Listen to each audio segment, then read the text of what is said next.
Fid-djar se jkunu qed jitqassmu żewġ fuljetti bl-iskop li l-pubbliku jkun infurmat dwar id-drittijiet u l-obbligi tiegħu fejn jidħlu x-xiri ta' servizzi finanzjarji u servizz bankarju.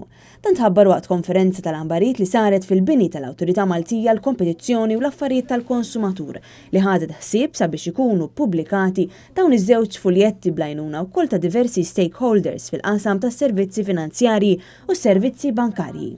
L-iskop tal-fuljett ta' drittijiet tal-klijenti tal-banek u li jipprovdi lill-pubbliku informazzjoni dwar id-drittijiet meta jiġi bżonn servizz mill-bank. Iżda naturalment la darba hemm id-drittijiet, hemm l-obbligi wkoll u dawn huma inklużi fil-fuljett.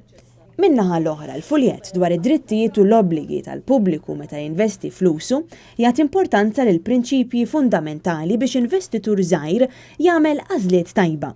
L-informazzjoni li hemm fuq żewġ fuljetti se tkun ukoll aċċessibbli online fuq is-sit tal-awtorità.